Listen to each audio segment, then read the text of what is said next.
quatrième partie de l'après-midi, à savoir la Société française des pathologies, le Conseil national de l'ordre des médecins, qui n'est pas une société savante a priori, mais qui représente quand même aussi l'exercice médical.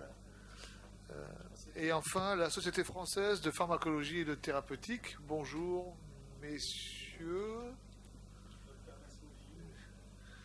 Prenez place, il doit y avoir vos noms sont indiqués sur les tables. Tout d'abord, je vous prie de nous excuser pour ce retard. J'en assume peut-être l'entière responsabilité, même si ça ne changera pas grand-chose. Prenez place.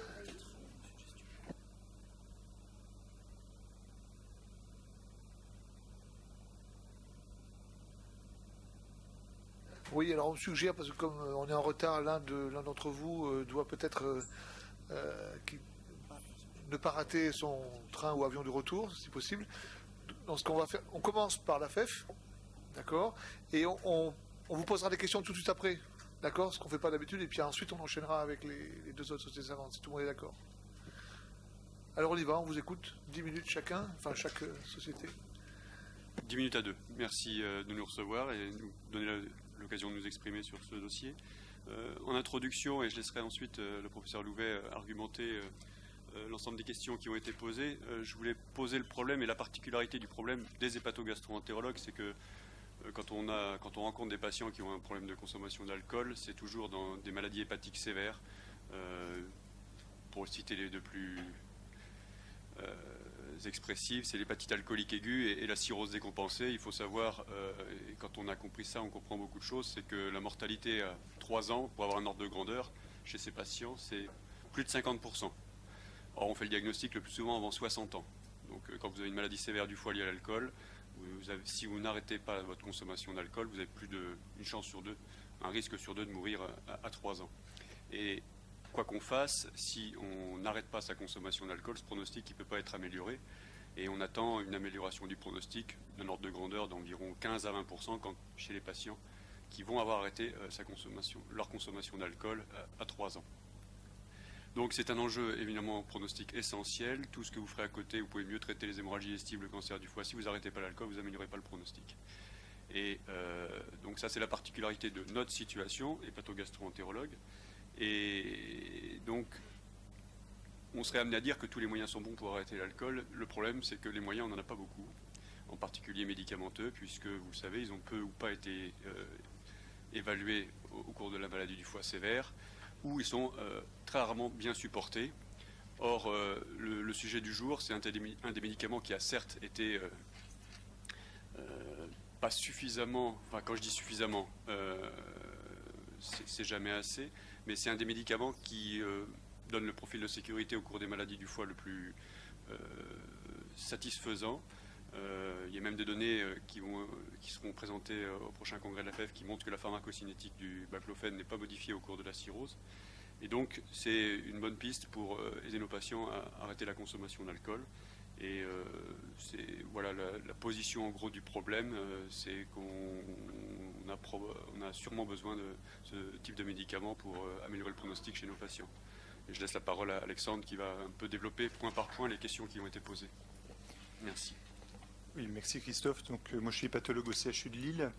Ce qu'on souhaitait évoquer avec vous finalement, c'est, comme l'a bien dit Christophe, la prise en charge des patients qui ont une hépatopathie avancée, puisque c'est ces patients-là qu'on voit dans les services d'hépatogastro-entérologie, même si je dirais un petit mot des autres structures dans lesquelles les hépatogastro-entérologues sont impliqués. Alors Christophe l'a dit, on a quand même une prévalence dans nos services de patients qui ont une maladie du foie cirrhotique ou pré-cirrhotique qui est bien sûr très importante. Il y a un effet centre bien entendu. Ce qui est particulier également, je pense qu'il faut le souligner, c'est que dans les services d'hépatogastro-entérologie, on a assez peu de patients qui ont plusieurs addictions différentes, ce qui est moins le cas dans les centres type XAPA ou les services d'addictologie. On a souvent des patients qui ont une consommation excessive d'alcool, avec ou sans dépendance à l'alcool, mais finalement, la problématique des autres dépendances est tout de même un petit peu moins importante que dans d'autres spécialités. Alors Christophe l'a dit, mais effectivement, le baclofène, c'est le seul qu'on ait dans la cirrhose avec insuffisance hépatique. Et puis, comme vous le savez, on n'a pas de bons facteurs de réponse identifiés chez les patients cirrhotiques. Alors, finalement, on a commencé vraiment à se poser la question de l'utilisation du baclofène dans la cirrhose, notamment décompensée, sur la base de l'essai randomisé d'Addolorato publié dans le Lancet en 2007. On vous en a abreuvé tant et plus, j'imagine, toute la journée, donc je ne vais évidemment pas rentrer dans les détails.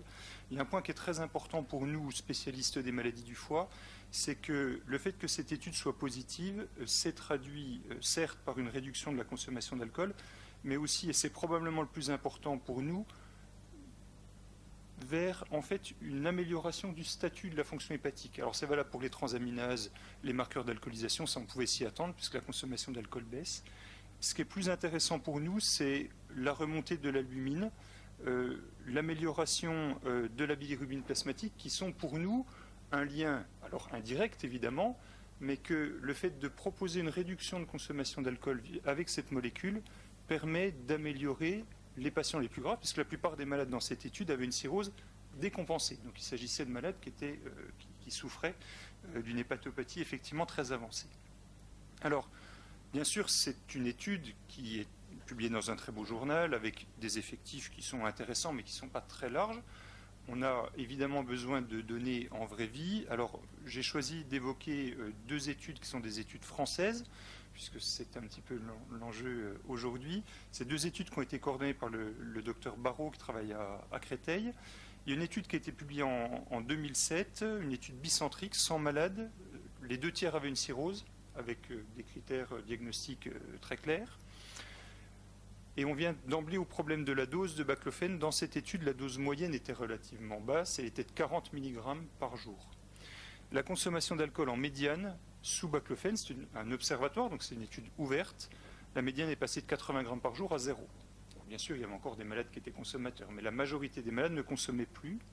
Et on observait une amélioration des tests fonctionnels hépatiques et des marqueurs d'évolution de la cirrhose, avec pas de décompensation, ce qui nous intéresse, compte tenu des effets notamment centraux attendus du baclofène. Il y avait notamment dans cette série pas d'encéphalopathie hépatique rapportée, ce qui est un signal pour nous qui est évidemment très important chez des malades cirrhotiques. L'autre étude, Christophe y a fait allusion tout à l'heure, c'est l'observatoire OBAD, qui est un observatoire sur 100 malades multicentriques français dans des services d'hépatogastro-entérologie encore. Dose médiane de baclofène utilisée, 66 mg, autour de 60 mg. Diminution d'alcool en médiane, on passe de 100 environ à 20 à 30, donc un résultat qui est intéressant sur la diminution d'alcool, et une amélioration, là encore, des tests fonctionnels hépatiques. Le TP remonte, la bilirubine baisse, l'albumine remonte, donc des marqueurs qui nous font penser que ces malades qui étaient pour beaucoup atteints d'une cirrhose ou pré-cirrhotique ont une amélioration nette du bilan biologique hépatique. Alors comme on n'a rien d'autre comme traitement, on est bien entendu très favorable à l'utilisation de ce baclofène dans la cirrhose. Alors le point de la dose, puisque ça faisait partie de l'agenda, évidemment c'est un point qui est délicat. On ne va pas rentrer dans la question des doses vraiment élevées, puisqu'on n'a pas d'études chez les patients cirrhotiques avec un niveau de preuve satisfaisant qui nous permettent d'évoquer les choses de manière claire. La dose la mieux évaluée, elle est faible, elle est 30 à 60 mg environ. Il semble que des doses soient plus élevées puissent être utiles, mais il y a évidemment une variabilité interindividuelle qui est extrêmement importante. Alors, je ne vais pas citer à nouveau l'étude Alpadir, mais vous savez que dans la plupart des études, notamment françaises, la prévalence de la cirrhose et le diagnostic de la cirrhose n'étaient pas forcément parfaitement établis. On a tout de même de très bons signaux vis-à-vis de la tolérance, la bonne tolérance de faibles doses de baclofène 30 à 60 mg.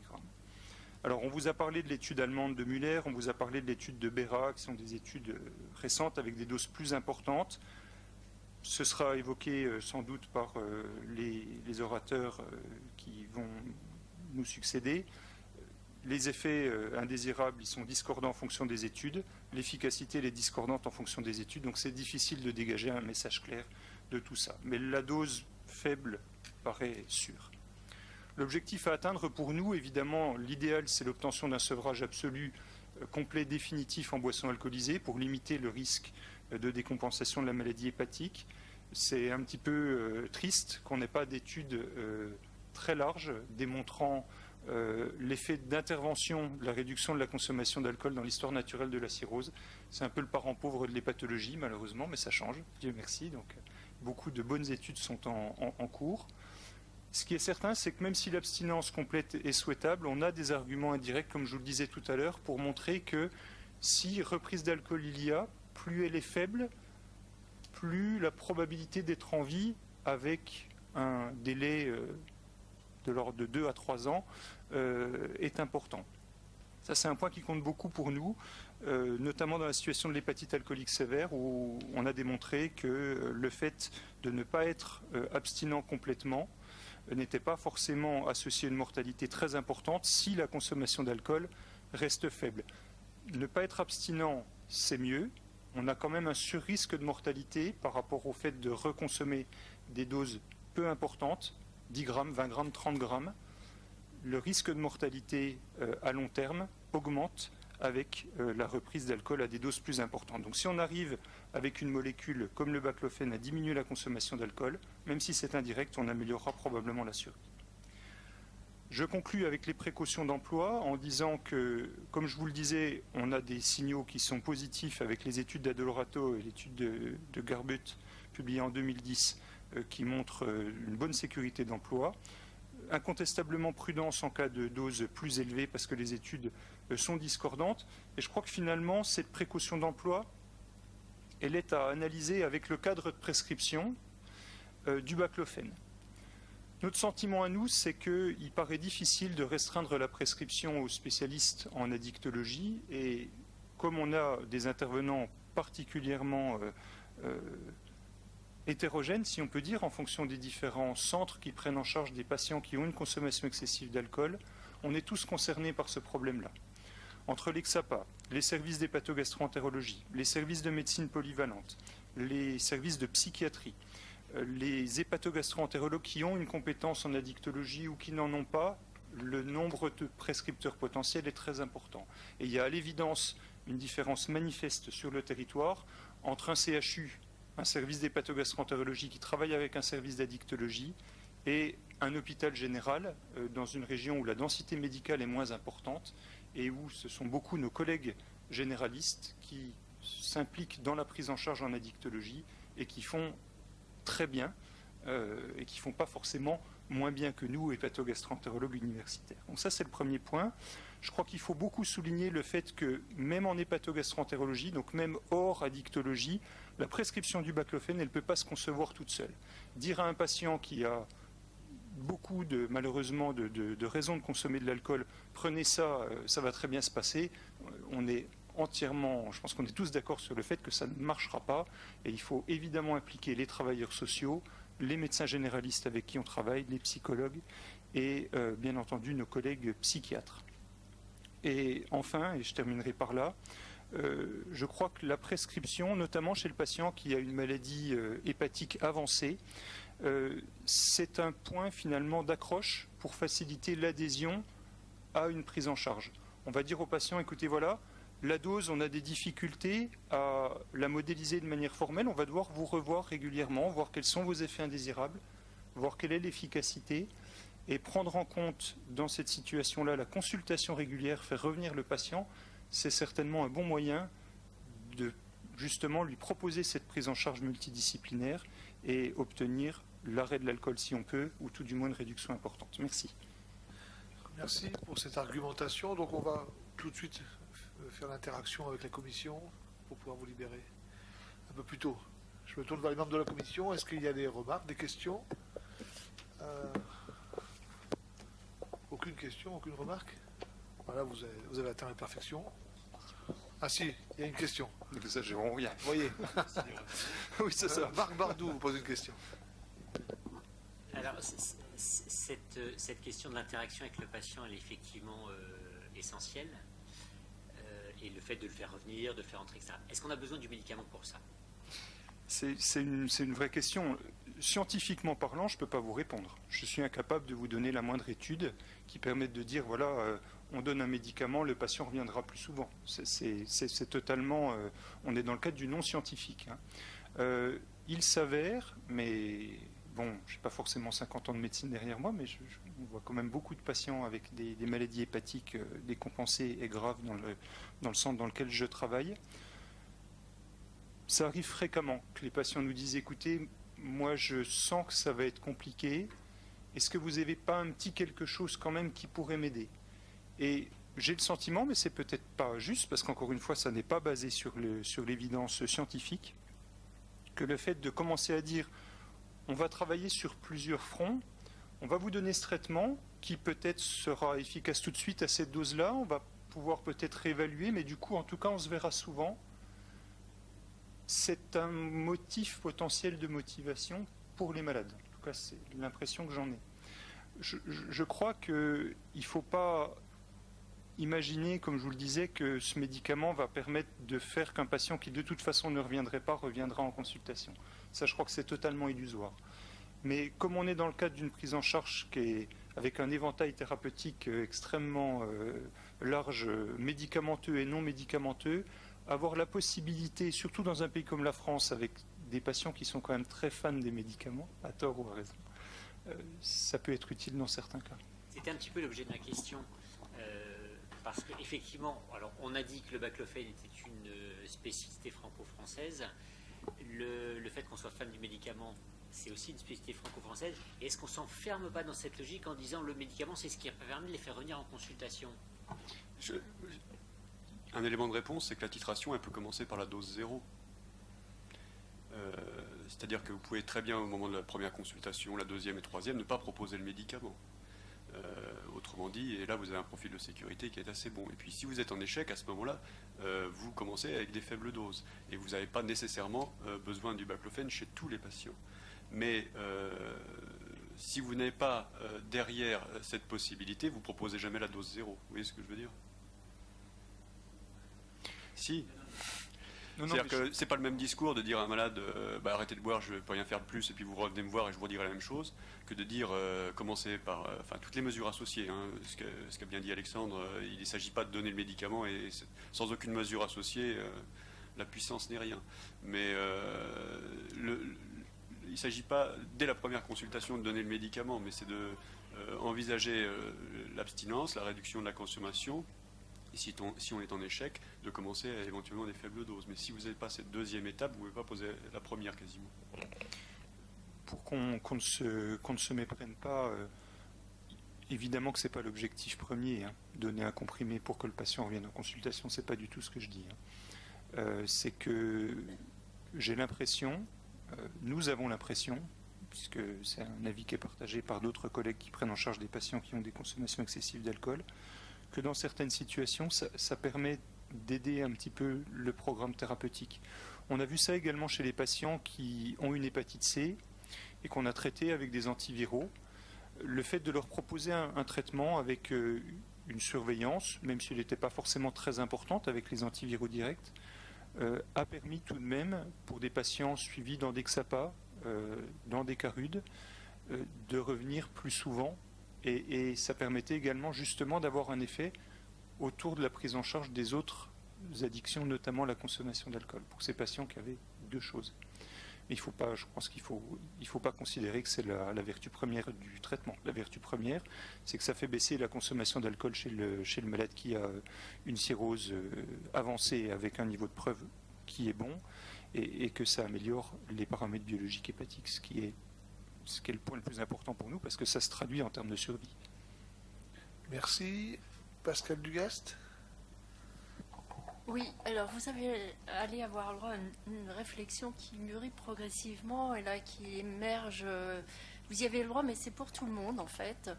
Vous avez évoqué tous les partenaires qui pourraient aider à limiter, pas à limiter dans le mauvais sens, je veux dire à contrôler une bonne utilisation du produit. Et vous n'avez pas cité les pharmaciens.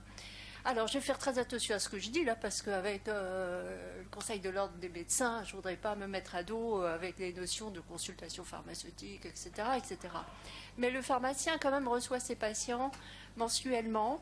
Et je voudrais insister sur quelque chose qui est souvent méconnu des médecins, c'est puisqu'on parle de RTU, et de RTU à des doses dépassées, il est vrai que dès que le pharmacien délivre à une dose dépassée, il engage directement sa responsabilité. Il a une obligation de résultat absolu. Alors, plutôt que de le voir comme un facteur limitant qui dirait non simplement pour se protéger, est-ce qu'on ne pourrait pas le démarcher et le mettre dans ce processus de protection du patient dans le bon sens du terme et Bien de sûr. suivi. Et Oui, oui, je voulais le dire parce mais que vous avez ça n'a tout pas à fait été raison. cité de la journée. Non, mais Voilà. vous avez tout à fait raison, madame. Je crois que j'ai pas non plus cité les infirmières, alors que leur rôle est absolument central dans la prise en charge des patients. C'est un petit raccourci en raison de la durée de parole. Bien sûr que le rôle du pharmacien est extrêmement important. Si j'ai pas cité tout ça, c'est du bon sens, c'est-à-dire que la collaboration entre les médecins, les pharmaciens et les infirmières, c'est du quotidien, c'est plus que du quotidien. C'est parfois plus difficile, en fonction des centres, d'avoir la possibilité d'interagir avec des travailleurs sociaux, avec des addictologues, parce qu'on n'en a pas toujours, alors que des pharmaciens, des infirmières et des médecins, qu'ils soient spécialistes en hépatogastro-entérologie ou généralistes, c'est assez facile finalement. Donc c'est dans ce sens-là que j'élargissais un petit peu l'éventail, prenant en compte que le centre de l'éventail, bien sûr, c'est, comme vous l'indiquiez, le médecin, le pharmacien, l'infirmière qui voit le patient de toute façon hyper régulièrement. C'est parfois plus difficile pour les autres professions que j'ai citées, mais je souscris totalement à votre remarque. Jean-Michel Delisle. Alors, je suis psychiatre, je travaille dans le domaine des addictions à Bordeaux, ce qui nous donne l'occasion évidemment autour de l'hépatite C de collaborer très étroitement avec les hépatologues. Alors ce qui est intéressant dans votre présentation, c'est qu'on sait qu'en termes d'efficacité, les données probantes que vous avez présentées sont intéressantes. Et a fortiori, chez des personnes qui présentent un trouble cirrhotique, le rapport bénéfice-risque, on peut imaginer qu'il est plutôt favorable à ce type de population. Donc, je disais par rapport à la réflexion que vous aviez sur le cadre de prescription, qu'autant nous étions favorables pour simplifier les parcours de soins, à ce que l'ensemble des médecins puissent prescrire les antiviraux d'action directe, autant il me semblerait, pour les mêmes raisons, tout à fait indispensable, s'il y avait des restrictions de prescription, je ne suis pas sûr, pour des dosages relativement élevés, qu'évidemment les hépatogastro-entérologues et les services hospitaliers qui reçoivent ce type de patients soient évidemment directement à même de prescrire eux-mêmes ce type de médicaments. Ça va évidemment de soi. Oui, c'est un point qui est très important parce que, bon, après je ne vais pas plus monopoliser la parole, mais je travaille dans une région qui est durement touchée par les difficultés médicales. Hein. Le Nord-Pas-de-Calais est une région où il y a malheureusement une consommation d'alcool qui est extrêmement prévalente et des structures de prise en charge des patients qui ont un trouble de l'usage d'alcool qui est très important. Et effectivement, imaginez qu'on ne puisse proposer cette prescription qu'aux hépatogastro-entérologues et aux psychiatres addictologues, ce serait un non-sens régional. Alors, je prends cet exemple, qui est l'exemple que je connais bien, mais M. Masmoudi travaille à Amiens, en Picardie, la difficulté se pose aussi, dans certains coins de la région Midi-Pyrénées aussi. Moi, je suis d'origine franc-comtoise, en Franche-Comté, c'est pareil, c'est très compliqué. Donc, il faut évidemment penser à un maillage large et à l'extrême hétérogénéité de la prise en charge de ces patients. Muriel Grégoire, et puis ensuite Antoine. Oui, je trouve ça très intéressant votre présentation, merci, parce que ça nous amène un éclairage plutôt du côté du somatique. On a toujours un éclairage autre. Moi, je suis psychiatre addictologue aussi, et on travaille régulièrement aussi avec les hépatologues du service hospitalier d'à côté. Et c'est vrai que ça se met aussi dans une dimension de réduction des risques, puisque là, c'est des patients qui vont des fois arriver que par le somatique parce qu'ils se sentent, ça va plus bien du tout au niveau du corps, et ça amène ce soin par là peut amener un soin plus global. Voilà, c'était juste une réflexion comme ça. Effectivement, je suis sur la question des prescriptions plus large. Merci. Oui, la réduction des risques hépatiques. Voilà, c'est important. Oui. Antoine Pariante. Oui, pareil, merci beaucoup pour la présentation et en particulier la présentation des résultats issus des deux études que vous avez citées, qui sont intéressantes parce que les deux ont des niveaux de posologie quotidienne finalement qui sont assez modérés, Oui, tout à fait. pour des patients qu'on peut quand même imaginer avec des consommations alcooliques théoriquement élevées, ce qui va un peu à l'encontre de ce qu'on nous a présenté comme étant une relation potentielle entre un haut niveau de consommation de craving et un besoin de fortes doses.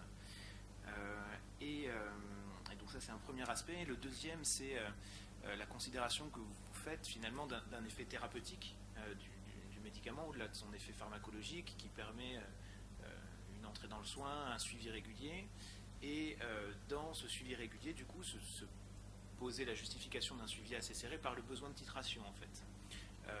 Du coup, la question que je me posais, c'est si, dans le prolongement de la RTU qui a déjà été fait et qui a réduit ses possibilités théoriques de titration, puisque la posologie maximale a été diminuée, s'il y a finalement moins de suivi nécessaire, est-ce que ça ne compromettrait pas les possibilités d'effet thérapeutique du traitement, quelque part, en relâchant le maillage du patient, sachant que, quelque part, vous donnez également un contre-argument à ça en disant mais oui, mais finalement, les posologies les plus élevées, il ne semble pas qu'on en ait tellement besoin. Pour avoir un ordre de grandeur, on a l'impression qu'avec les doses faibles ou modérées, on arrive à un effet chez à peu près 70-75% des patients. On peut imaginer que c'est quelque chose qui est envisageable par tous, partout. Après, si on a des comorbidités psychiatriques, par exemple, ou si on est en échec, ou si on est vraiment en grande difficulté dans l'obtention d'un résultat, c'est peut-être chez ces patients-là qu'il faut imaginer un parcours un peu plus spécialisé et discuter d'une titration à partir de doses moyennes, voire fortes, avec des gens qui ont vraiment l'habitude ou qui... C'est une position un peu personnelle, mais c'est un peu comme ça. Enfin, on va dire que dans ma pratique, je pense que j'irais plutôt volontiers vers l'addictologue qui a la plus grosse expérience dans la manipulation des fortes doses, qui allait moi-même directement à des plus fortes doses. Je pense que pour un grand nombre de patients, les doses modérées peuvent être utilisées par tous. Au-delà de ça, en cas d'échec ou encore une fois de comorbidité, d'autres somatiques, d'ailleurs insuffisance rénale, je pense que c'est peut-être des prescriptions qui seraient réservées à des spécialistes. C'est vrai que les différentes doses sont plutôt des doses chez les patients cirrhotiques relativement faibles, mais on peut être amené à proposer des doses tout de même plus importantes. Alors, bon, là, on est dans le biais des observatoires, hein, puisqu'on est bien entendu pas du tout dans des études contrôlées, randomisées, hein, c'est certain. Maintenant, même avec des doses assez importantes, certains patients cirrhotiques tolèrent finalement plutôt bien. Et c'est vrai que la prédiction de la dose est tellement difficile qu'il paraît vraiment compliqué de donner un seuil en disant voilà, passer ce seuil-là, de toute façon, ça ne marchera pas. Pour répondre à votre première remarque, il y a un point qui vraiment me paraît très important et qui va dans le sens de la remarque de Madame Grégoire, c'est que finalement, il est évident qu'on ne traite pas du tout les mêmes patients que nos collègues addictologues qui sont en XAPA et qui prennent en charge, je grossis le trait volontairement, hein, c'est pour illustrer le propos, qui prennent en charge des patients toxicomanes actifs de 30 ans désocialisés. Il n'y a évidemment pas que ces patients-là en XAPA, je connais un petit peu les XAPA, ce serait un raccourci beaucoup trop important que de dire ça, mais ces patients-là sont pris en charge en XAPA. On ne les voit quasiment jamais dans les services d'hépatogastro-entérologie. Et on voit des patients plus âgés, malheureusement ou heureusement, enfin c'est la difficulté, mais qui sont arrivés de par une exposition longue à la consommation d'alcool à une hépatopathie avancée. Et bien sûr que nos collègues addictologues manient le baclofène beaucoup plus que nous, c'est une évidence, et certainement mieux que nous aussi. Mais la typologie patient et le parcours patient, comme l'évoquait Christophe, c'est vraiment quelque chose à prendre en compte dans l'analyse des résultats.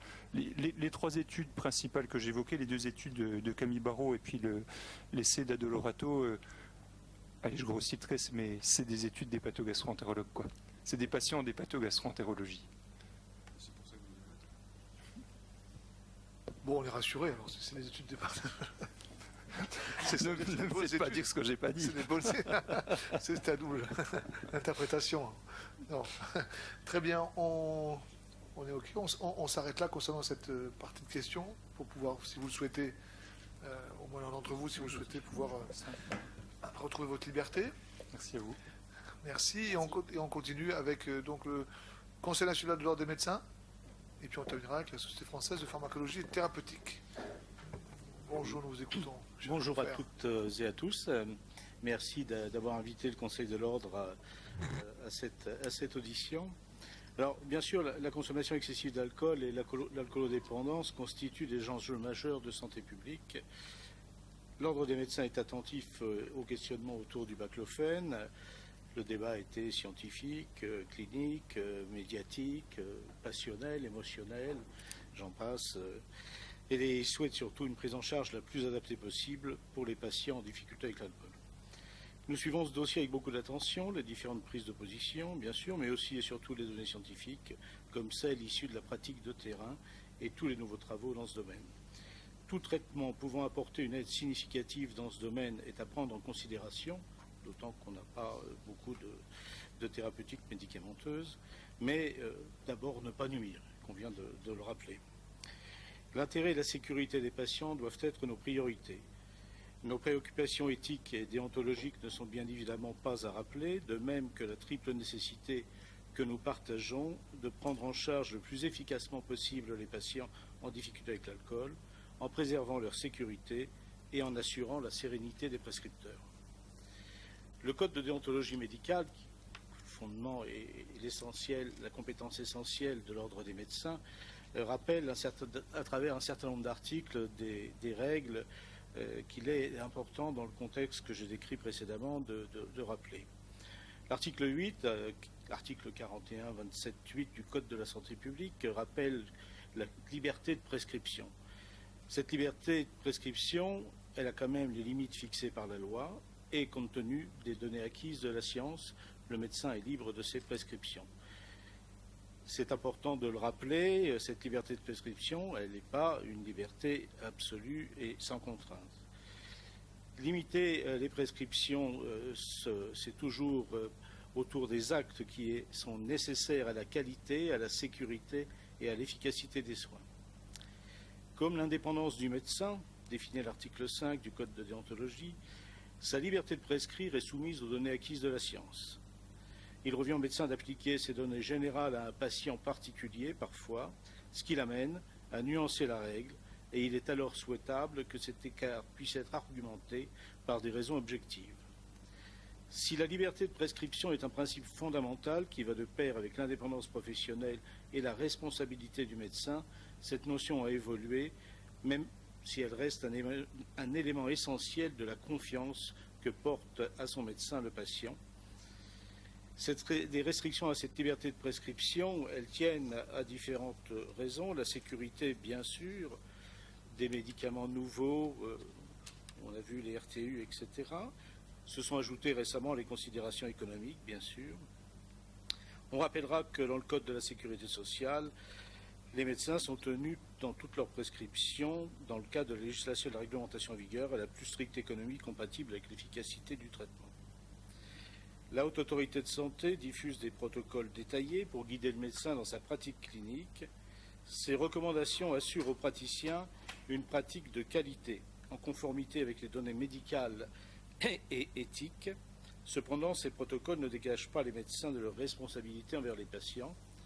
Cette protocolisation des pratiques, elle est nécessaire, mais elle n'est pas suffisante. Le médecin soigne une personne qui a le droit d'accepter ou de refuser tout ou partie du protocole proposé. L'article 32 rappelle les notions de qualité des soins. Dès lors qu'il a accepté de répondre à une demande, le médecin s'engage à assurer personnellement au patient des soins consciencieux, dévoués et fondés sur les données acquises de la science, en faisant appel, s'il y a lieu, à l'aide de tiers compétents. On rappellera l'engagement du médecin et la notion de contrat de soins. Le médecin s'engage à donner des soins consciencieux et attentifs, conformes aux données acquises de la science. C'est un exercice personnel. Le médecin qui a accepté de soigner un patient agit en toute indépendance et engage sa responsabilité personnelle. Si le cas l'exige, le médecin s'entourera des conseils de spécialistes ou demandera l'aide de certains confrères. Ces soins seront consciencieux, dévoués.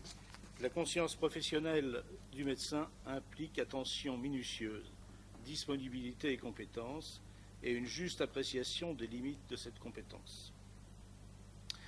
Perception lucide d'une situation, médecin conscient, et honnêteté du comportement, médecin consciencieux, sont inséparables. Ces soins, toujours, sont sur les données acquises de la science. Cette science médicale, ces données scientifiques n'ont pas forcément une portée absolue. Elles donnent des indications générales, guidant le médecin face à un patient particulier et n'imposent pas qu'on les applique sans esprit critique. Elles seront suivies simplement dans la majorité des cas, mais le médecin s'en inspirera parfois pour personnaliser une conduite à tenir en y apportant les nuances de l'art médical. Ces nuances, bien sûr, elles doivent pouvoir être justifiées sur des critères objectifs, et là encore, le médecin doit, s'il y a lieu, faire appel à des tiers compétents. L'article 34 rappelle tout le cadre des prescriptions. Je rappellerai simplement, dans ce cadre, la liberté du patient de refuser un traitement qui lui est prescrit, et éventuellement de refuser aussi des examens de surveillance. Alors, quelques données pratiques, si ce n'est, nous n'avons pas la prétention de donner des orientations à cette commission, mais quelques réflexions pratiques. La littérature et les études paraissent mettre en évidence un rapport bénéfice-risque incertain pour le baclofène. Les effets indésirables, notamment graves, augmentent avec la dose. La notion de patient répondeur nous paraît très intéressante et mérite d'être affinée. Quels sont les critères de réponse, le profil type de patient répondeur et l'évaluation en matière de réduction des risques et des dommages. Les conditions nous semblent nécessaires à une éventuelle prescription, bien sûr une alcoolodépendance en échec thérapeutique, l'inefficacité ou l'impossibilité d'utilisation des autres médicaments ayant une indication dans l'alcoolodépendance, une posologie quotidienne, graduée et adaptée en fonction de la situation. Ne pas hésiter à abandonner le traitement au-delà de quelques mois en l'absence d'ébauche de réponse positive, et en cas de réponse insuffisante, possibilité d'augmenter les doses. Nous laissons bien sûr à cette commission le soin de déterminer ces doses, dans le cadre d'une prescription en lien avec le dispositif spécialisé. Dans tous les cas, il convient de rappeler qu'un accompagnement et un suivi médico-psychosocial sont souhaitables et doivent être mis en place. Bien sûr, respect des indications, des contre-indications, respect des précautions, dépistage et prise en compte des effets secondaires potentiels et pharmacologie renforcée, pharmacovigilance renforcée, si autorisation de mise sur le marché. Rappelle aussi que la prescription hors AMM a elle aussi un cadre. Je vous remercie. Merci pour ces explications et ces rappels sur la pratique médicale et la réglementation qui l'encadre. On poursuit et on termine cette série d'auditions avec l'avis de la Société française de pharmacologie et de thérapeutique. Nous vous écoutons.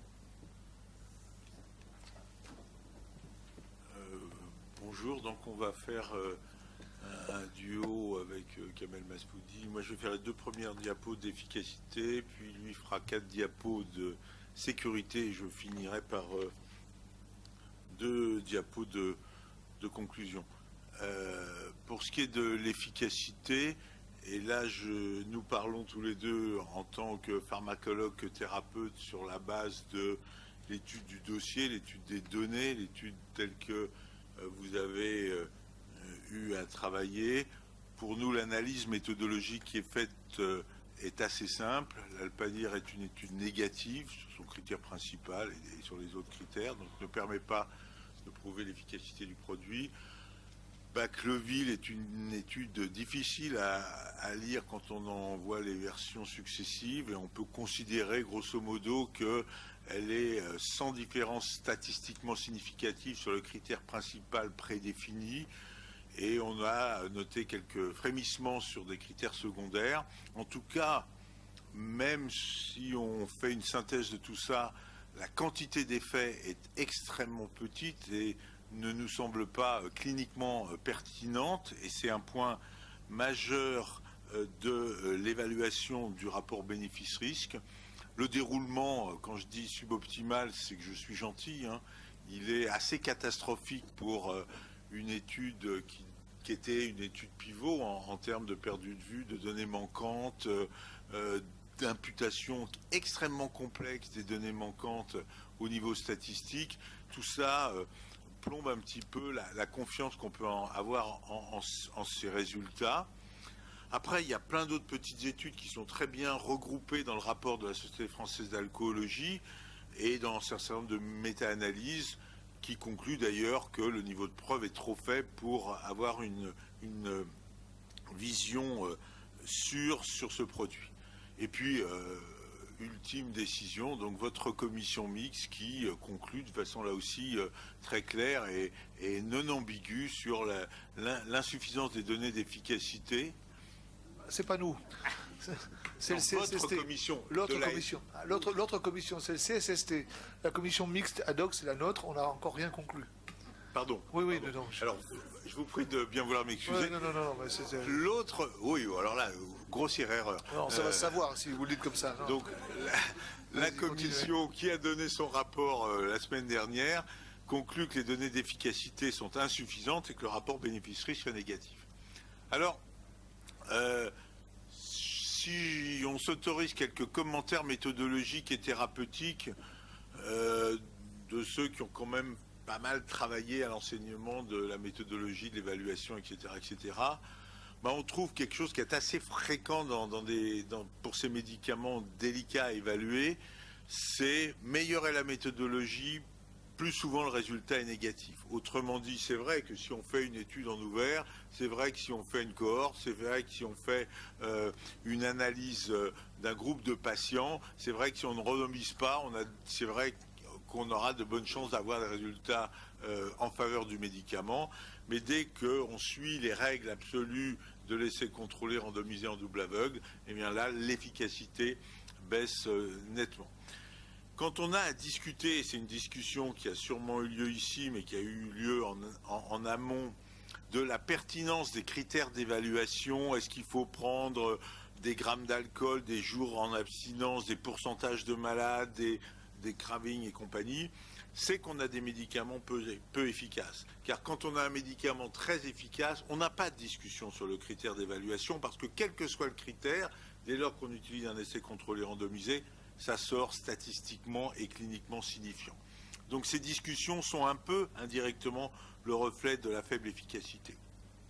Et puisque c'était une question que vous nous posiez, quand on prend ces résultats et qu'on essaye de les analyser le plus sobrement et le plus rigoureusement possible, on n'arrive pas à définir des patients prédictivement potentiellement répondeurs, une dose optimale en efficacité. D'ailleurs, il n'y a pas d'effet dose pour l'efficacité.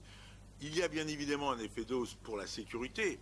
Comme tous les médicaments psychotropes, plus on en donne, plus on a d'effets indésirables psychotropes.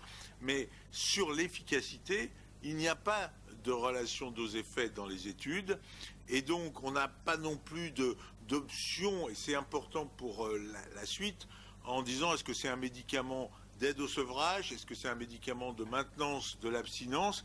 Tout ça n'est malheureusement toujours pas assez clair dans les données actuelles. On a plein de données en vie réelle, elles ont été notamment évoquées par M. Louvet tout à l'heure, mais en termes d'évaluation d'un rapport bénéfice-risque, on sait très bien que ces données ne peuvent pas apprécier l'efficacité et la tolérance parce qu'il y a un effet placebo, parce que c'est un ouvert, parce qu'il y a des biais de recrutement, parce que ce sont des populations suivies. Donc, ce sont des données utiles, contributives à la connaissance du produit et à son utilisation, mais pas à son rapport bénéfice-risque. Donc, finalement, en termes d'efficacité, au mieux, elle est très faible, et en tout cas, elle est non cliniquement signifiante. Merci, M. Bergman. Mesdames et messieurs, chers collègues, chers amis, même si je parle aujourd'hui au nom de la Société française de pharmacologie et de thérapeutique, je reste néanmoins un médecin, un neurologue de terrain, confronté quotidiennement avec les problèmes de l'addiction à l'alcool et de ses complications neurologiques. Et bien entendu, je serai demandeur, comme vous tous, et heureux si on a une molécule qui peut aider nos patients pour améliorer cette situation. Néanmoins, dans ma pratique quotidienne, quand je vais prendre le stylo pour faire une ordonnance, je me pose toujours la même question. Il y a deux questions, parce que j'ai été formé par un interniste thérapeute. Quand je vais prescrire le patient, quel est le bénéfice qu'il va en tirer de cette prescription? Et quel est le risque que je vais lui faire porter par la prescription? Bon, M. Bergman a bien expliqué les problèmes de méthodologie, des résultats. Moi, je vais vous évoquer plutôt les problèmes des risques, puisque notre centre régional d'Amiens a analysé les données de pharmacovigilance.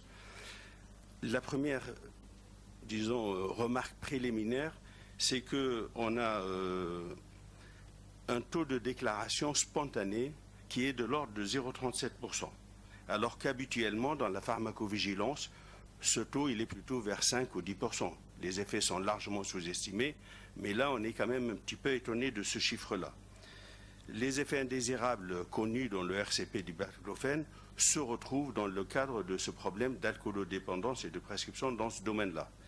Mais avec les fortes doses, certains signaux apparaissent, certains sont réellement confirmés, comme certains troubles de rythme cardiaque, d'autres sont fortement suspectés, et donc ça reste surtout le SOC neuro et psychiatrie, je dirais beaucoup plus neuro que de psychiatrie, puisque dans les SOC, les confusions qui sont en fait organiques, neurologiques, on les met par convention dans la psychiatrie. Ensuite viennent les problèmes digestifs et musculo-squelettiques. Donc ces effets sont parfois favorisés par des interactions, parce que les patients éthyliques ont d'autres médicaments, notamment les psychotropes, quand il y a dépression, anxiété, et il y a une interaction à ce niveau-là. Le baclofène vient aggraver certaines situations ou par interaction les provoquer. Et surtout aussi pour le problème de titration et de surdosage. Parfois la titration elle est un peu rapide, donc ça provoque facilement des effets indésirables, et parfois les surdosages sont responsables de ces effets. Alors, comment ça va avancer? Voilà. Je ne vais pas redresser tout le tableau des effets indésirables, sinon ce n'est pas 5 minutes que je vais parler 1 heure. Je vais surtout insister sur quelques éléments. Le gros chapitre de troubles de la vigilance, il y a un signal qui n'était pas dans la RT initiale qui apparaît. Ce sont des épisodes de troubles de la vigilance avec des accès d'endormissement brusques, qui peuvent mettre en danger le patient. Il y a des tableaux de confusion, de ralentissement, mais parfois qui peuvent évoluer vers des tableaux véritables d'encéphalopathie, avec des crises d'épilepsie ou sans crise d'épilepsie. Et parfois, ça peut arriver jusqu'au coma. Bien entendu, ces tableaux sont en fonction des doses et de la cinétique de l'instauration du traitement. Il y a le problème des troubles de l'humeur. On sait bien que les sujets addicts à l'alcool ont des antécédents de pathologies anxio-dépressives. Sauf qu'on a remarqué qu'il y a au moins, sur les effets psychiatriques, 10% de dépression, parfois sévère, de tentatives de suicide qui réussissent parfois. Et en réanalysant la situation, on se rend compte que ces patients-là qui ont fait ces effets, réellement avaient des antécédents relativement importants. 67%, si ma mémoire est bonne, avaient des antécédents de dépression ou de tentatives de suicide. Il y a le problème des chutes. Les chutes sont multifactorielles. Bien entendu, si le sujet consomme de l'alcool, la première cause serait l'alcool. Par contre, le baclofène joue un rôle aussi bien sur les récepteurs centraux que périphériques pour être responsable de chutes. Il y a le problème du syndrome d'apnée de sommeil. Ce syndrome-là, il est lié à plusieurs choses. L'alcool favorise le syndrome d'apnée de sommeil, les médicaments psychotropes aussi, mais le baclofène joue un rôle. Et plusieurs études sont en train de sortir ce problème qui peut exposer, bien entendu, à un risque de somnolence diurne et à un risque d'accident. Et enfin, il y a un problème d'addiction et de mésusage vis-à-vis du baclofène qu'il faut surveiller de près parce que les signaux ne sont pas confirmés, mais il y a quand même quelque chose à vérifier. Enfin, le syndrome de sevrage. Et en tant que clinicien, parfois, ça pose problème. Quand on a un sujet alcoolique qui est hospitalisé, on pense toujours à un problème d'arrêt de l'alcool, un syndrome trémilant, une confusion, et on pense que c'est un syndrome de sevrage alcoolique. Mais de temps en temps, c'est un autre type de syndrome, aussi bien un sevrage en benzo, mais aussi des tableaux cliniques bien démontrés de syndrome de sevrage avec crise d'épilepsie qui sont liés simplement à une baisse rapide de la dose par le médecin ou par le patient ou à un arrêt brutal du médicament. Et là, c'est quelque chose de très pratique et de très difficile Parce que si on pensait que c'était lié à l'alcool, on ne va pas penser à remettre ou à réaugmenter les doses. Et il y a eu quelques cas, y compris quand on a décidé, le patient décide de lui-même que le médicament ça ne marche pas, il l'arrête. Or, il était à 120 ou 140 mg, et à ce moment-là, ça peut donner des syndromes de sevrage relativement inquiétants. Enfin, j'ai une remarque finale. Ce que je ne comprends pas bien, moi, c'est qu'on a accordé une RTI en 2014 en laissant les posologies pouvant aller jusqu'à 300 mg de baclofène par jour. Et puis, suite à une étude, donc un rapport de la Caisse nationale d'assurance maladie, de la NSM, de l'INSERM, on décide, du fait des résultats, qui montrent effectivement que plus la dose est élevée, plus il y a un risque d'hospitalisation et il y a un risque de décès, on décide de fixer la barre à 80 mg. S'il y a eu ce changement, ça veut dire qu'on devrait, si on veut travailler scientifiquement, reprendre toutes les données pour vérifier aussi bien l'efficacité que les effets indésirables par rapport aux doses. Sinon, si on va accorder une AMM à 80 mg, que si les gens ne vont pas répondre à ces doses-là, ça va, à mon avis, rendre le message beaucoup plus flou. Voilà mes quelques observations. Bien entendu, j'ai tous les rapports à ma possession si vous avez des questions bien précises. Je repasse la parole au professeur Bergman pour conclure. Donc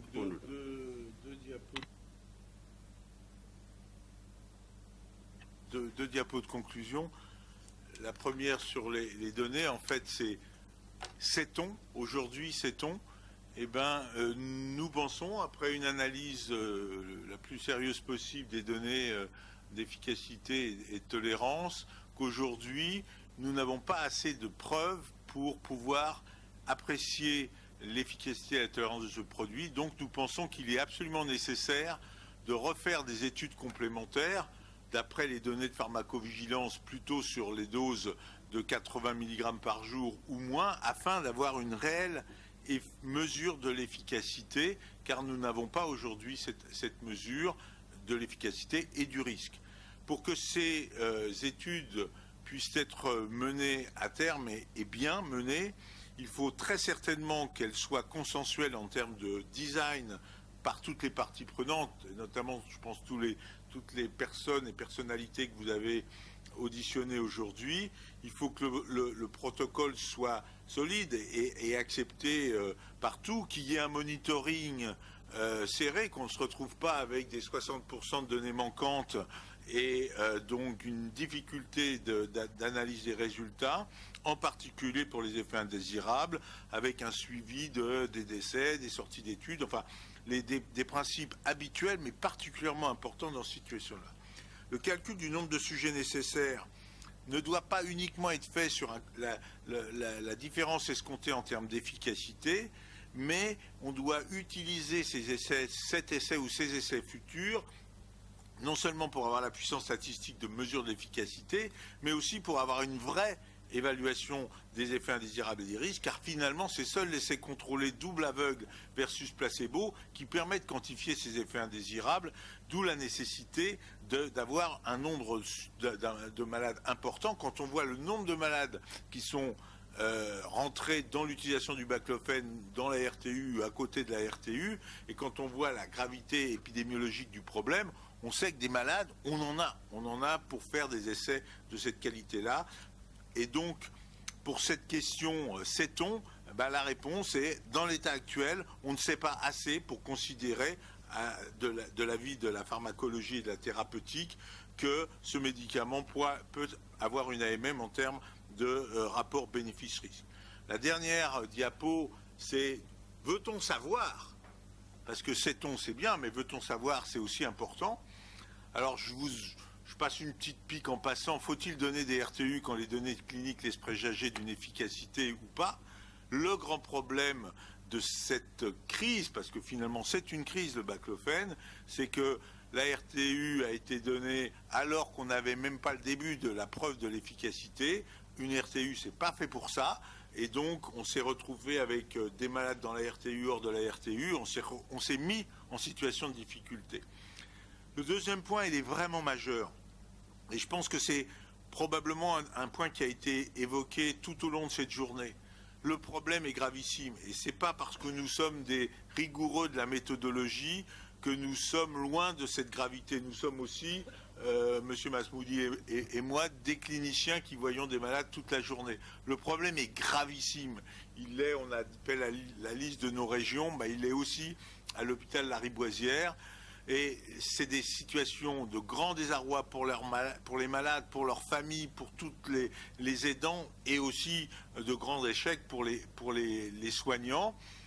Mais le fait qu'il n'existe pas d'option thérapeutique réellement efficace, on l'a souligné précédemment, ne légitime pas l'AMM. Ce n'est pas parce qu'il n'y a rien qu'il faut donner à un produit pour lequel on n'a pas la preuve qu'il fasse quelque chose. Ça a l'air instinctif, j'ai rien, je veux quelque chose. Mais ce n'est pas pour ça qu'il faut accepter un produit dont on ne connaît pas bien le rapport bénéfice-risque. Les exemples dans cette maison sont légion, et peut-être qu'un des plus récents, c'était les problèmes de l'obésité. L'obésité est un problème de santé publique gravissime. On a quelques médicaments, mais on peut considérer que le rapport bénéfice-risque ne permet pas qu'ils aient une AMM. Donc, tout ça sont des vrais problèmes en termes de santé publique, en termes individuels, en termes de famille, mais ce n'est pas pour autant qu'il faut donner l'AMM à un médicament qui a un rapport bénéfice-risque négatif. Bon, je pense que le CHMP ne donnerait pas l'AMM à ce médicament. J'ai un peu d'expérience sur ce sujet, mais ce n'est peut-être pas la question aujourd'hui. Vous nous posez la question de qu'est-ce qu'il faut faire si on ne donne pas l'AMM. Il est évident que pour les malades actuellement traités, un retrait du médicament, de la mise à disposition du médicament, poserait un problème et générerait une crise de par le nombre de ces malades. Et s'ils continuent à être traités, c'est qu'ils en sentent un bénéfice. Et loin de moi l'idée qu'il faille arrêter ce médicament chez ceux qui en tirent bénéfice. En revanche, la RTU, si elle est laissée en place, ne devrait l'être que pour les malades préalablement traités et pas pour des nouveaux patients, car si nous pensons qu'il est absolument nécessaire de faire des essais thérapeutiques de qualité ou un essai thérapeutique de qualité, il faut qu'on puisse inclure des malades. Et un des problèmes d'Alpadir et de Bacloville, c'était que comme en parallèle, il y avait l'accès facile du médicament par le biais de la RTU, il y a eu difficulté à inclure, ou on a inclus des malades très particuliers par rapport à la masse des malades qui voulaient le traitement. Et donc, en supprimant la RTU pour des nouveaux patients, on facilite, on accélère l'acquisition des preuves sur le médicament, et donc on aura beaucoup plus vite la réponse à la question qui aujourd'hui n'est pas résolue. Bien évidemment, il faut obtenir de toutes les parties que les résultats engagent. Si l'étude est positive, avec un bon rapport bénéfice-risque, forcément l'AMM devrait suivre, mais si l'étude est négative, forcément le traitement devrait s'arrêter d'être prescrit, et ça, il y va de la conscience de chacun d'accepter cette règle. Voilà, pour finir de votre longue journée, de notre dernière présentation, de la dernière diapo, la dernière phrase est assez claire. Pour nous, donner l'AMM maintenant serait un risque sanitaire grave pour les patients, eu égard aux connaissances que nous avons sur ce produit.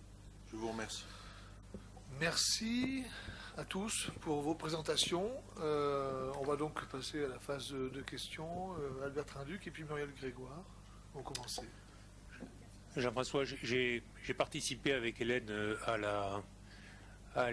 au dossier RTU en 2013. La question que tu poses, fallait-il donner la RTU? Bien évidemment qu'on se l'est posée. Tu n'es pas censé savoir, ne pas connaître le fait du problème de santé publique et notamment de la place déjà du baclofen avant que la RTU soit mise en place. Si nous l'avons accordé, et je parle sous le contrôle des instances, c'est parce qu'en fait c'était peut-être une façon d'encadrer un petit peu la prescription et de connaître son usage. Peut-être que le PUT était peut-être un peu trop compliqué. D'ailleurs, il a été simplifié ensuite. Ça n'a pas été suffisant, mais ça n'empêche quand même qu'il fallait quand même apporter une réponse à ces patients qui étaient en grande souffrance.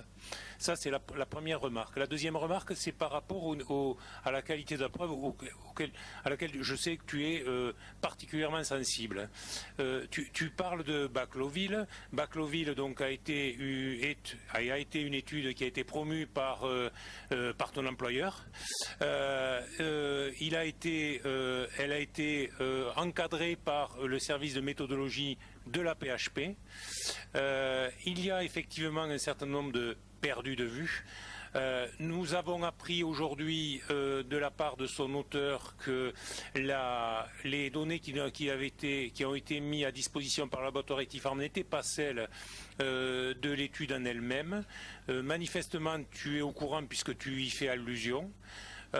Et pourtant, quand on a vu les résultats que M. Jory a présentés dans multiples congrès, dont il nous a cité les villes tout à l'heure, les résultats qu'il présente sont franchement positifs sur un critère de jugement qui était celui de l'AMM qui est demandé aujourd'hui, c'est-à-dire sur la consommation d'alcool, avec un risque relatif à 1,56 avec un petit p à 0,04. Et pourtant, avec un tiers de la population qui est perdu de vue, mais ils ont impacté les données manquantes. Alors là, tu sembles savoir comment ils l'ont impacté. C'est pour ça que ça m'intéresserait que tu saches, puisque tu es de la maison à PHP, si tu as davantage de détails que les 4 diapositives que l'on a réussi à trouver sur Internet, puisque c'est vraiment l'étude pivot qui est indispensable pour nous pour savoir s'il y a un bout de preuve ou pas de preuve du tout. Merci. Il me semblait, pour compléter, que c'était 2 tiers de perdu de vue, non? 2 tiers, non? Sur la présentation, sur le diaporama, c'est pas ça. C'est 160 patients dans chaque bras, 50 perdus de vue dans chaque bras. Et c'est 2 tiers dans les données du laboratoire. C'est là où on a du mal à se retrouver. Mais nous écoutons aussi. Sur la RTU, c'est pas un point majeur. C'est vrai que moi j'étais contre cette idée parce que, encore une fois, la RTU s'est donnée quand on a un début de quelque chose, et là on n'avait pas un début de quelque chose. Et la preuve que ça a été finalement mal géré, je ne sais pas par qui, mais mal géré, c'est que finalement le pourcentage de malades qui étaient dans la RTU par rapport à ceux qui étaient prenant du baclofène, c'était 7000 versus 120 000. Donc finalement c'est bien dommage, parce qu'il y aurait eu 120 000 malades dans la RTU, oh là là, on en aurait eu des données. Alors, pour ce qui est de c'est quoi le vrai Bacloville, alors là franchement je n'en sais rien. Je n'étais pas au PHRC au moment où ça a été décidé. Je crois que le porteur du projet c'était De Tilleux au départ, puis ça a été je crois Claire Lejeune. Moi j'étais absolument pas dans cette histoire-là, et même si c'est mon employeur, j'ai bien peu de poids sur les décisions de l'AP. C'est vrai que je suis plus maintenant impliqué dans le jury du PHRC Île-de-France, mais à ce moment-là, c'est pas moi. Donc je ne connais pas les engagements et les différentes histoires. Ce que j'ai fait, mais ça c'est très personnel, j'ai pris mon téléphone et j'ai appelé Raphaël Porcher, qui a été chargé, biostatisticien, qui a été chargé de faire l'analyse et notamment l'imputation des données manquantes dans Bacloville. Voilà, c'est tout. Donc je l'ai appelé, je lui ai dit, Raphaël, explique-moi comment vous avez fait. Bon, il m'a expliqué, pour l'instant, j'ai toujours pas compris. C'est compliqué. Il m'a dit, les ordinateurs tournaient toute la nuit. Non mais, Jean-François, est-ce que tu es d'accord sur le fait que les résultats qui sont présentés dans les différents congrès montrent un effet franchement positif sur les 2 tiers de la population, enfin sur les 2 tiers de la population dans chaque bras, avec une imputation, au dire de M. Jory, qui était en défaveur du médicament? L'imputation, par définition, elle est ni en faveur ni en défaveur. Une imputation, elle se fait en aveugle, donc elle ne peut pas être en faveur ou en défaveur. Moi, je ne connais des résultats de Bacloville que ce que Jory présente, et je l'ai vu comme toi au congrès de la SFPT à Rouen. Je suis un bête méthodologiste, enseignant de méthodologie. il y a un truc que j'ai appris, que j'apprends depuis 25 ans à mes étudiants, qui s'appelle l'intention de traiter. Et pour moi, c'est un dogme. Et donc, quand on s'éloigne de l'intention de traiter, on s'éloigne de la perception réelle de l'efficacité d'un médicament. Cette étude n'a pas été analysée en intention de traiter. Donc, même si Philippe Jory présente des résultats qui ont l'air importants, au même titre que quand je lis le New England et le Lancet, je fais ma lecture critique, j'enseigne la lecture critique, et ben de temps en temps je dis bah ouais, bah là c'est pas bien, et ben je pense que l'analyse telle qu'elle est présentée par Jory n'est pas fidèle à la réalité de l'étude et des résultats de l'étude. Bien, merci. Muriel Grégoire. En fait, ma question, c'était sur la question justement des risques. J'ai posé la question ce matin. Donc on m'a dit qu'il n'y avait pas tant de risques que ça. Enfin, moi, je suis clinicienne aussi, je suis psychiatre addicto, donc je prescris aussi, enfin pas énormément parce que je travaille plutôt avec des personnes qui prennent des drogues illicites et beaucoup moins d'alcool. Mais c'est vrai que j'ai l'occasion d'utiliser un petit peu le baclofène. Donc ma question, c'est la question des risques. Est-ce que vous avez dans le nombre justement puisque sur les risques, est-ce que on a un nombre de décès recensés là il nous a présenté 6-7, c'est toujours trop évidemment, mais bon, c'est vrai que sur le nombre de patients traités, c'est vrai que ça serait pas énorme. On écoute un nombre de cliniciens qui ont l'air d'être reconnus dans leur pratique, je ne parle pas de reconnaissance autre, qui ont l'air d'en donner aussi quelques avantages d'utiliser le baclofène dans certaines situations. Voilà, donc moi ma question c'est est-ce que vous avez combien de décès dans ce cas-là sont recensés, combien d'effets graves sont recensés en dehors, j'entends bien aussi, j'ai lu et c'est ça que j'avais aussi remarqué en clinique, on remarque à tous en clinique, si effectivement c'est des gros usagers d'alcool, moi ça c'était ma question, mais quand ils consomment énormément, moi c'est vrai que j'ai pas l'impression qu'on puisse utiliser de grosses doses parce que je pense que l'interaction alcool et de grosses doses de baclofène me semble dangereuse, comme avec d'ailleurs des benzodiazépines, parce que moi ça me pose plus question déjà la prescription de benzodiazépines chez les alcooliques que la prescription aujourd'hui de baclofène chez les alcooliques, quand on voit les effets neurotoxiques et les effets d'ailleurs même confusionnels et d'agressivité qu'on retrouve quand ces interactions. Voilà. C'est une question. Je vais essayer de répondre sur la question des décès. Parce que quand les observations montent et sont côté décès, on essaie de voir si c'est imputable au médicament ou pas. Sur les années précédentes, il y avait un pourcentage de décès qui était de 2, quelque chose %, mais sur la dernière année, c'est 0,38, je crois. Je cherche le chiffre exact. Et donc, ça a diminué. Sauf que l'inquiétude, c'est cette sous-notification. À la limite, quelqu'un qui est sous baclofène et qu'on perd de vue, on devrait s'interroger s'il n'a pas eu un accident domestique, une chute avec une fracture et des conséquences. Et c'est ça qui manque. C'est-à-dire qu'il y a beaucoup d'observations, y compris dans les études, où on n'a pas réellement analysé les causes exactes des décès de ceux qui sont décédés. Et ça, c'est un élément qui me paraît très important. Dans une étude scientifique, quand on perd de vue autant de monde, il faut se poser la question pourquoi on les a perdus de vue. C'est vrai qu'en addicto, on perd beaucoup. C'est toujours compliqué de dire si on est efficace ou pas, puisque ça, c'est les perdus de vue. Je crois que c'est un grand problème.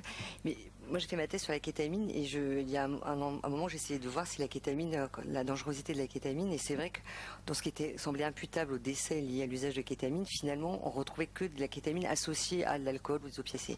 Là, la question, c'est est-ce que le baclofène, tout seul, est-ce qu'il y a des choses imputables ou pas du tout? Pour l'instant, on ne sait pas en fait. Alors, tout seul, quand quelqu'un qui avait un antécédent dépressif, qui finit par être équilibré, et on lui donne pour l'alcool du baclofène, et il s'est fini par se suicider, que ce soit par harakiri ou parce qu'il s'est défenestré, c'est quand même quelque chose fort suspect d'une imputation du baclofène. Mais malheureusement, dans les dossiers que j'ai analysés, et on travaille beaucoup avec les pharmaciens, puisque mon adjointe, Madame Gras, elle est pharmacien, on a vraiment bien étudié toutes les fiches qui arrivent pour voir un peu la part des choses. Il y a d'autres effets qui sont moins graves, mais pour les hommes peut-être importants, c'est le problème le trouble de l'érection. On sait que l'alcool donne ça, la dépression aussi. Mais il y a des patients qui signalent que leurs troubles sont depuis qu'ils ont commencé le baclofène, alors qu'ils n'avaient pas apparemment ces troubles avant la mise sous baclofène. Mais bon, c'est pas toujours très facile d'affirmer avec certitude. On a une imputabilité qui est plus ou moins forte selon les observations. Et parfois, malheureusement, les observations, il manque quelques données qu'on aurait bien voulu récupérer. Quand les déclarations arrivent par un centre régional de pharmacovigilance en général, ils sont bien travaillés avec beaucoup d'éléments. Quand ils arrivent sur une fiche SIOM d'un laboratoire, c'est pas toujours aussi facile de retrouver les données. Il y a un petit point, si je peux rajouter sur le problème de toxicité. Il se trouve que le service de médecine interne est juste au-dessus du service de la réanimation médicale et toxicologique de la Riboisière. Donc ils sont vraiment très habitués à la prise en charge des intoxications volontaires ou involontaires. Alors c'est pas très evidence-based ce que je vais vous dire, mais ils n'aiment pas les suicides au baclofène. De par la toxicité cardiaque en particulier, de par la rémanence de l'effet, Bruno Megarban, qui est le chef de service, il a dit « je préfère quand il se suicide avec une benzo ». Mais ça, c'est... Je voudrais revenir, si vous me permettez. Je rajoute un petit mot sur le suicide au baclofène. Tous les labos de pharmacotoxicologie, y compris le mien, ne peuvent pas le faire, ce dosage. Et donc, il y a 4, 5, 6 laboratoires qui le font, mais les petits hôpitaux et même certains CHU ne le font pas. Si je peux revenir 15 secondes sur les données de Bacloville, moi, ce que je ne sais pas, mais vous le savez, c'est que Ethypharm a dû vous donner les données sources, puisqu'ils ont acheté l'essai, donc les données, vous les avez. Alors après, enfin, en tout cas, celle que j'ai du mal à penser que Ethypharm vous demande une AMM en dévalorisant ces données. Au moins, ils les donnent dans la réalité. Moi, j'ai toujours pensé que les industriels fournissaient des données à la NSM qui étaient la vérité pure. Donc ces données, elles existent. Après, on peut faire une inspection, c'est de votre droit. Ce que je sais, c'est que la DRC, au niveau du monitoring de cet essai, puisque c'était un PHRC, n'a pas été très performante. Et je pense que l'inspection pourrait répartir les responsabilités, mais surtout voir dans quelle mesure des éventuels manquements, comme ils en existent dans tous les essais, mais a fortiori sur une thématique comme ça, et a fortiori dans un suivi en fil, sont ou ne sont pas suffisantes ou insuffisantes pour, disons, remettre en question les résultats de l'essai. Mais est-ce que c'est Jory ou Ethypharm qui a la vérité? Moi, franchement, j'en sais rien, mais l'analyse des données sources devrait permettre de trancher. Je pense que les membres du CSST, donc, qui ont travaillé spécifiquement sur le bénéfice-risque, avaient ces données-là.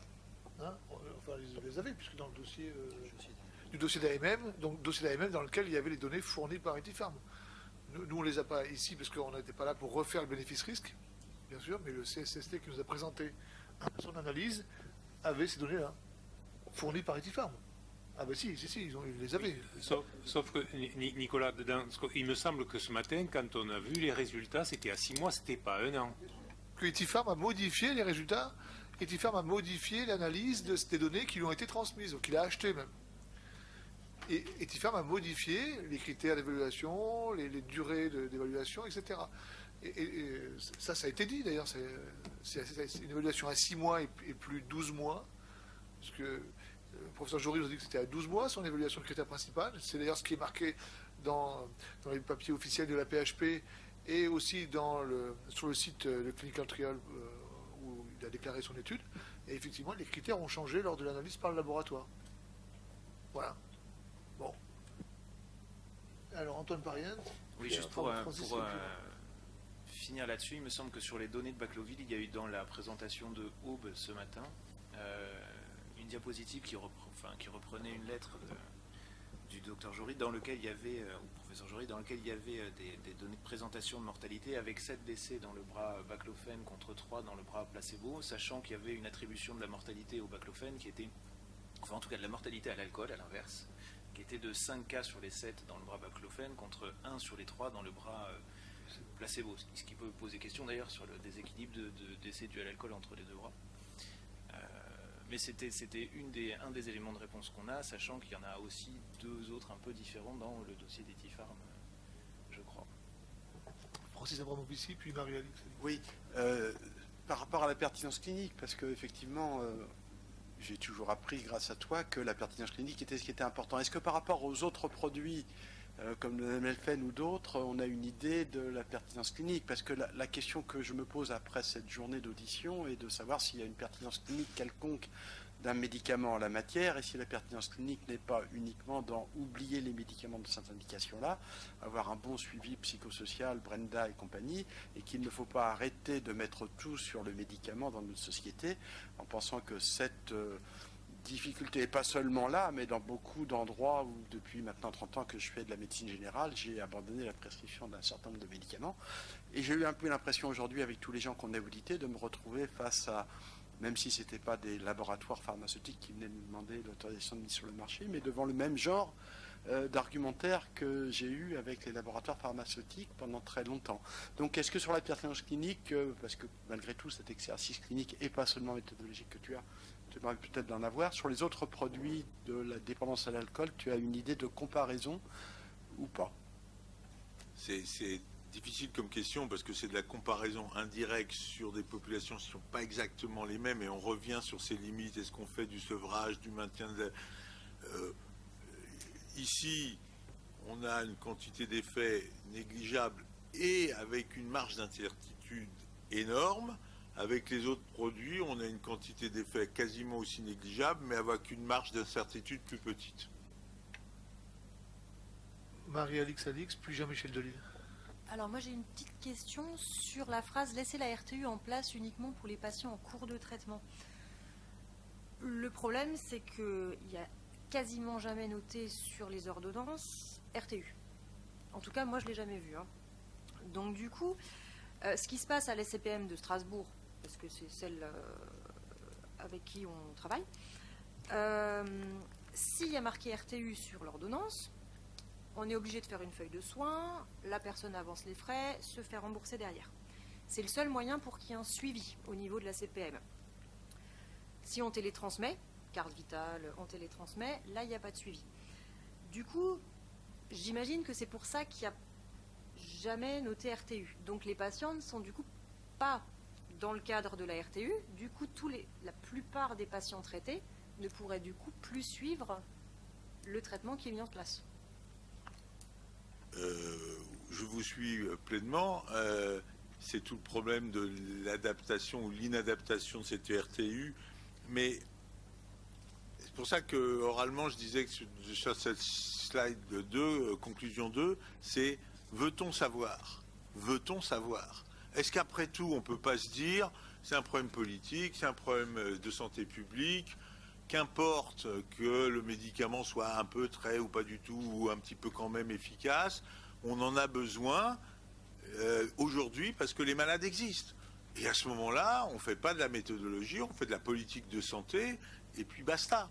Mais moi je ne suis pas là dans cette vision. Si on veut savoir, on ne peut pas laisser la RTU voguer, flotter, parce qu'elle flotte depuis le début, depuis 2013. Parce qu'à ce moment-là, cette chose-là va se pérenniser et on aura un énorme biais de sélection dans l'essai contrôlé, si on arrive encore à inclure des centaines et voire des milliers de malades dans l'essai contrôlé. Et c'est pour ça que je mettais l'avant-dernière alinéa, obtenir des engagements que leurs résultats soient respectés. Supposons que l'essai thérapeutique mené en parallèle d'une RTU flottante soit négatif. Et malheureusement, sur les données des précédentes acquisitions de preuves, il y a de fortes chances pour que ça soit négatif. Eh bien, on va se faire dire « Ah oui, mais c'est des malades très bizarres, parce que moi, mes malades, dans ma consulte, ils en prennent, ils sont vachement contents, et tout, et tout. » Donc, si on laisse flotter la RTU, on prête le flanc à une critique de l'étude si elle était menée. C'est un peu rigoureux, c'est un peu stalinien, ma position. Mais veut-on savoir? Si on veut savoir, il faut faire ça. Si on ne veut pas savoir, ben, il ne faut pas le faire. Je fais juste une petite remarque, parce que je voyais le rapport qu'on a établi. Il semble que seuls 6% des patients traités par baclofen dans le cas de l'alcoolodépendance seraient pris en charge via le portail RTU. Donc ce n'est pas énorme. La grande majorité sont hors AMM et hors RTU. Il n'y a plus de portail RTU pour l'instant. Jean-Michel Delisle, je crois. Oui. Merci beaucoup pour votre présentation. Oui, en l'occurrence, il y a un élément là, qui me perturbe un peu. Alors, moi, je suis également psychiatre et dans le domaine des addictions.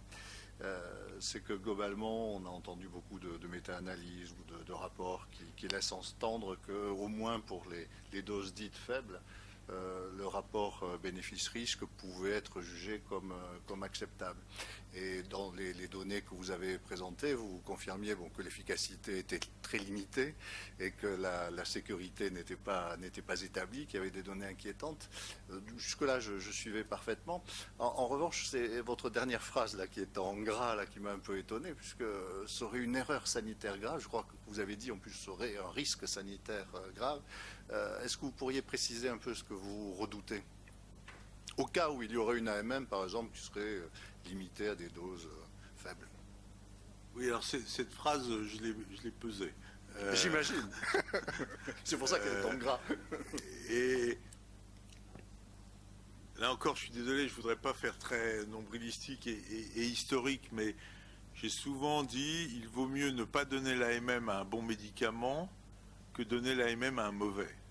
Pour une raison très simple, si le médicament est bon et qu'il n'a pas l'AMM, on saura un jour, parce qu'il est bon, refaire l'étude qui permet de prouver qu'il soit bon et qu'il ait l'AMM.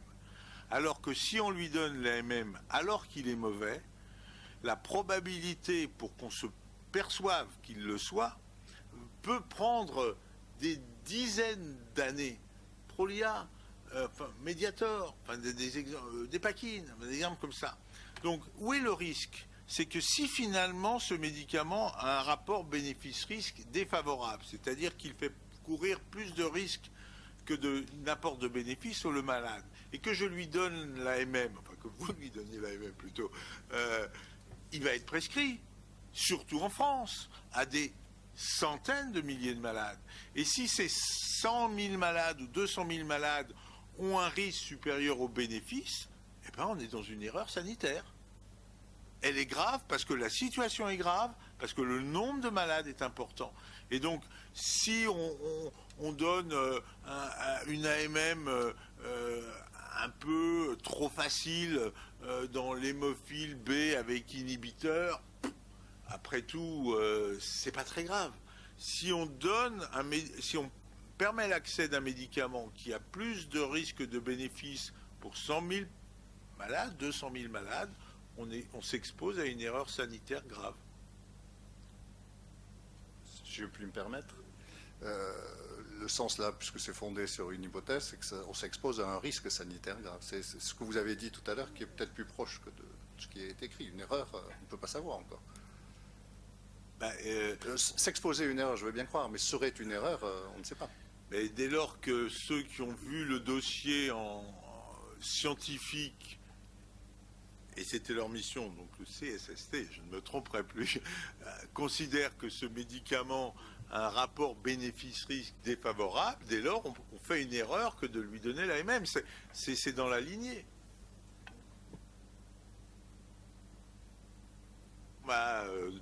Troisième diapositive, le CCT, l'analyse de Bacloville, elle ne vient pas le dire, les autres, la méta-analyse de la Société française d'alcoolologie, et voilà. Il y a quand même, à mon avis, en termes de preuves scientifiques, un faisceau convergent. Oui, mais juste une remarque, on a auditionné tout à l'heure la Société française d'alcoolologie, il était favorable à la MM. Donc, je parle du rapport qu'ils ont fait, qui était une analyse de la littérature. Je ne sais pas ce qu'ils vous ont dit. Hein. Francis Abramovici. Oui, néanmoins les membres, en tout cas le rapporteur du CSST ce matin nous a dit qu'il a eu peu de temps pour travailler et que ça s'est fait très rapidement, donc on n'est pas si certain que ça que l'analyse a été exhaustive, que son analyse n'a été faite que sur ce qui étaient les données fournies, qu'il n'a pas pu faire une analyse plus entière. Et puis l'autre problème qu'on a, c'est celui du risque de l'alcool lui-même.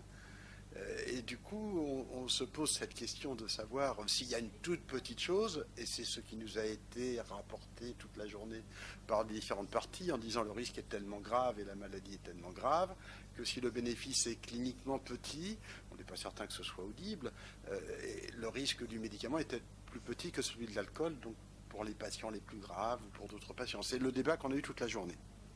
Je vais laisser Philippe Vella vous répondre sur les conditions de travail du CSST. Oui, pour apporter une précision par rapport aux propos de M. Ducimbière ce matin, quand il a dit effectivement qu'ils avaient eu les membres du CSST, peu de temps pour travailler, il voulait dire peu de temps de réunion. Effectivement, enfin, peu de temps c'est relatif, 2 jours pleins, il l'a quand même précisé. En dehors de ces 2 jours pleins, en amont de ces réunions, les membres du CSST ont eu les documents, enfin tous les documents qu'on a évoqués ce matin, le dossier d'AMM, l'étude de la CNAM, la biblio qu'on a pu leur fournir et autres. Ils ont eu tous ces documents qu'ils ont pu étudier, chacun de ces membres, des semaines avant chacune des réunions. Quant au risque du baclofen,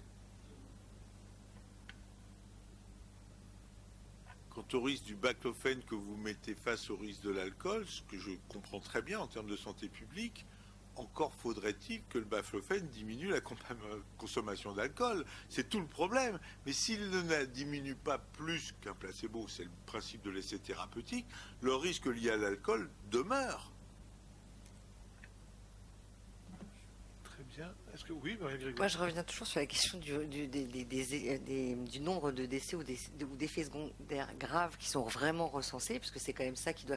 Je disais tout à l'heure aussi, on était le 21 juin sur les TSO, sur les overdoses qui sont liées au TSO. Alors, il y en a on n'arrive pas à les lier, mais il y en a qu'on arrive quand même à lier.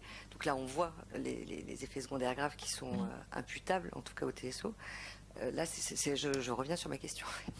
Je vais vous donner la réponse claire sur les déclarations, puisque le dossier de surveillance pharmacovigilance du baclofen a commencé en 2011, et jusqu'en 2016, de 2011 à 2016, les décès notifiés étaient, sans dire qu'ils étaient forcément, intrinsèquement, c'est le médicament seul.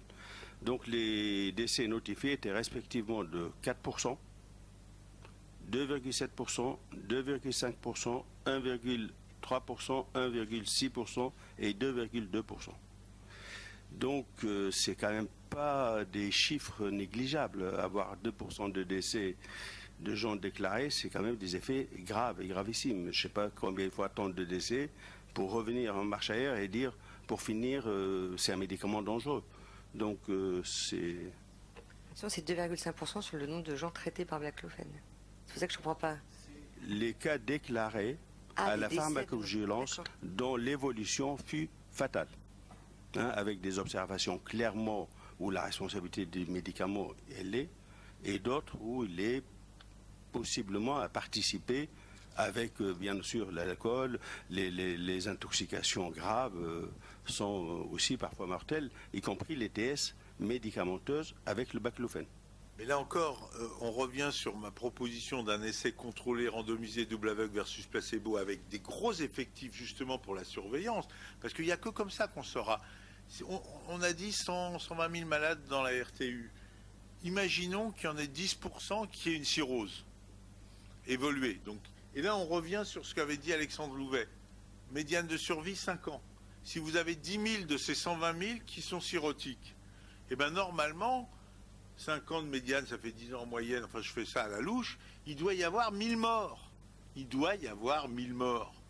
Donc, c'est très difficile, s'il y a 1200 morts ou 800 morts, de dire, bah, finalement, le baclofen a prévenu des morts ou a augmenté des morts.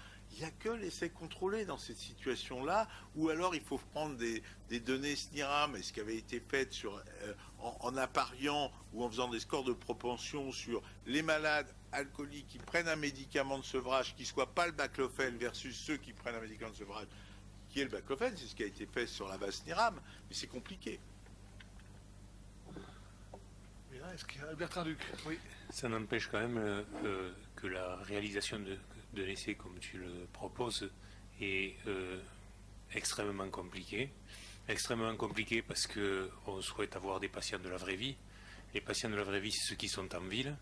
Et le suivi de ces patients au long terme, et c'est probablement pour ça qu'il y a eu des perdus de vue, parce qu'il y avait, je sais pas, 60 médecins généralistes, je crois, pour 300 patients. Ils avaient 2 patients, des populations qui sont probablement très mobiles.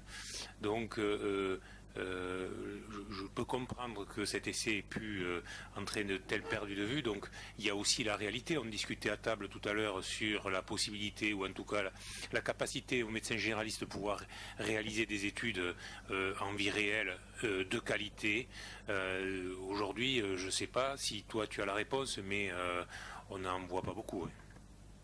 Pas la réponse, mais j'ai l'espoir, et je me demande si François ne vous est pas parti. On a fait pendant des années un DU qui s'appelait le METEV, méthodologie des essais thérapeutiques en ville, et il y a eu des centaines de généralistes qui ont été formés, et il suffit de regarder la littérature de ce qui est fait, peu en France, mais dans d'autres pays. Oui, bien sûr qu'on doit faire cet essai en médecine générale, mais il faut le faire avec un monitoring autre que celui qui avait été fait dans Bacloville, ça c'est sûr.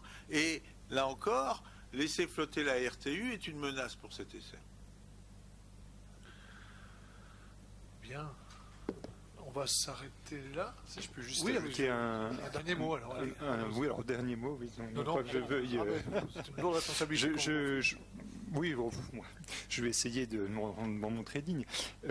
Bacloville et Alpadir, vous en avez entendu parler toute la journée, mais malgré tout, je reste quand même un petit peu centré sur le travail d'Addolorato, quoi.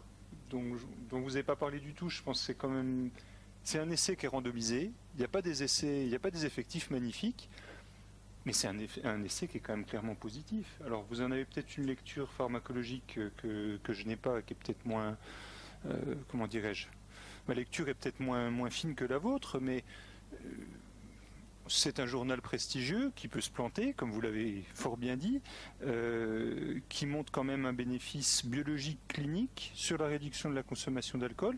Les décès, il n'y en a pas eu. On a tendance à croire que c'est assez propre, non? Je sais pas. Non, moi, je ne mets pas en doute votre parole sur l'étude que je ne connais pas, mais je veux dire que là, on est en train de parler de façon globale sur toutes les addictions d'alcool, pas sur un petit sous-groupe qui peut-être a un bon bénéfice, ce sont les patients cirrhotiques. Moi, de mon expérience de neurologue, j'ai très peu de patients en commun avec les gastro-entérologues, à part l'encéphalopathie hépatique quand ils ont la cirrhose. Ceux qui font les polyneuropathies, ce n'est pas ceux qui font la cirrhose. Ceux qui vont faire un gay verniqué, ce n'est pas ceux qui ont une cirrhose. Et là, peut-être qu'il y a deux sous-groupes de population qui auront un bénéfice réel.